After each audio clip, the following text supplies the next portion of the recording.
आप सबको जय मसीह की। इस सुबह के समय हम एक वचन अध्ययन करेंगे जो आयुब की पुस्तक 5वें अध्याय के 9वें वचन से है। वह तो ऐसे बड़े काम करता है जिसकी था नहीं लगती और इतने आश्चर्य कर्म करता है जो गिने नहीं जाते। कलीसिया समाप्त होने के बाद एक बेटा और पिता रास्ते में चलते हुए घर वापस जा रहे थे। उसके पिता ने अपने बेटे से पूछा, आज तुमने संडे स्कूल में क्या सीखा? जिसके लिए छोटे बच्चे ने जवाब दिया कि इजरायली लोगों ने लाल समंदर को कैसे पार किया था, इस बारे में आज हमने जाना। जिसके लिए पिता मुस्कुराए और बेटे से कहा, बेटा तुमने जो सीखा है जरा मुझे भी उसके बारे में बताओ ना। बेटे ने बोलना शुरू किया, इजरायली लोग मिस्र देश से बाहर निकल आए, लेकिन फिरौन और उसकी सेना उनका पीछा करते हुए उनके पीछे आ रही थी। इजरायली लोग भागते हुए जितनी दूरी पार कर सकते थे उन्होंने कर लिया, लेकिन उसके आगे वो भाग नहीं पा रहे थे क्योंकि लाल समंदर उनके सामने खड़ा था। क्योंकि फिरौन की सेना इजरायली लोगों के बहुत ही नजदीक पहुंचने वाली थी, इसीलिए मूसा ने अपने हवाई जहाजों को आदेश दिया कि वो फौरन जाकर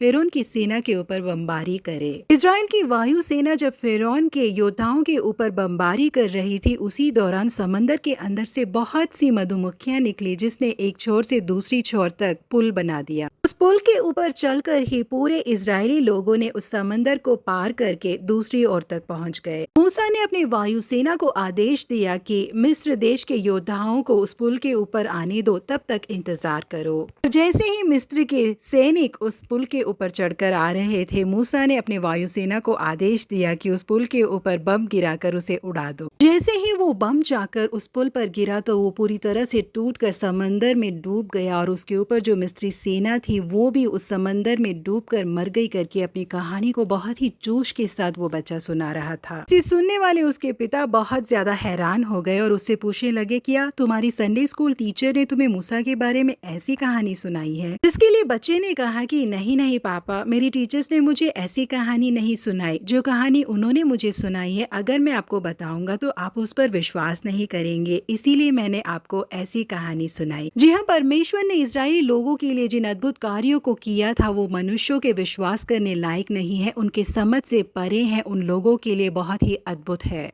परमेश्वर अपने बच्चों के लिए जिन अद्भुत कार्यों को करते हैं, यदि उसे विस्तार से बताया जाए तो भी मनुष्य उस पर विश्वास नहीं कर पाएगा। जी हाँ प्रिय परमेश्वर के लोगों, परमेश्वर आपके लिए भी, जिस पर कोई विश्वास नहीं कर पाएगा, ऐसे अद्भुत और आश्चर्य कर्मों को करेंगे। इजरायली लोग जब जंगल के रास्ते जा रहे थे तो उनके पास पीने के लिए पानी नहीं था। तब परमेश्वर ने मूसा को आदेश दिया कि वो अपनी लाठी को चट्टान पर मारे और उसमें से पानी बह निकलेगा। मूसा ने जब अपनी लाठी को उस चट्टान पे मारा तो उससे पानी बह निकला, जिसे इजरायली लोगों ने और उनके जानवरों ने पीकर तृप्त हुए। नए नियम में यीशु मसीह ने जिन अद्भुत कार्यों को किए थे वो बहुत ही हैरान कर देने वाले थे। नायन नाम की नगर में एक विधवा रहती थी जिसका एक लौता पुत्र था जिसकी मृत्यु हो गई थी। उसे दफनाने के लिए लोग रोते हुए रास्ते में लेके आ रहे थे। उसे देखने वाले यीशु उसके पास गए और आरती को छुआ और उससे कहा, हे जवान, मैं तुझसे कहता हूँ उठ। तब वो मुर्दा उठ बैठा और बोलने लगा। इसे देखने वाले सब लोग हैरान हो गए। जी हाँ प्रिय परमेश्वर के लोगों, मनुष्य जिन कार्यों के बारे में सोच भी नहीं सकता, परमेश्वर उसे कर सकते हैं। वो केवल इजरायली लोगों के लिए नहीं बल्कि इस पृथ्वी में जितने भी लोग हैं, यदि वो उनके नाम पर केवल विश्वास करे तो काफी है। उनके सोचने और मांगने से भी अधिक आश्चर्य कर्मों को उनके लिए वो करेंगे। वो आपकी सारी जरूरतों को पूरा करेंगे। जी हाँ, वो आपके लिए भी उन अद्भुत कार्यों को कर सकते हैं जिसे मनुष्य सोच नहीं सकता, और उन अनगिनत आशीषों को भी दे सकते हैं। प्रभु आप सबों को आशीषित करे। Have a blessed week ahead.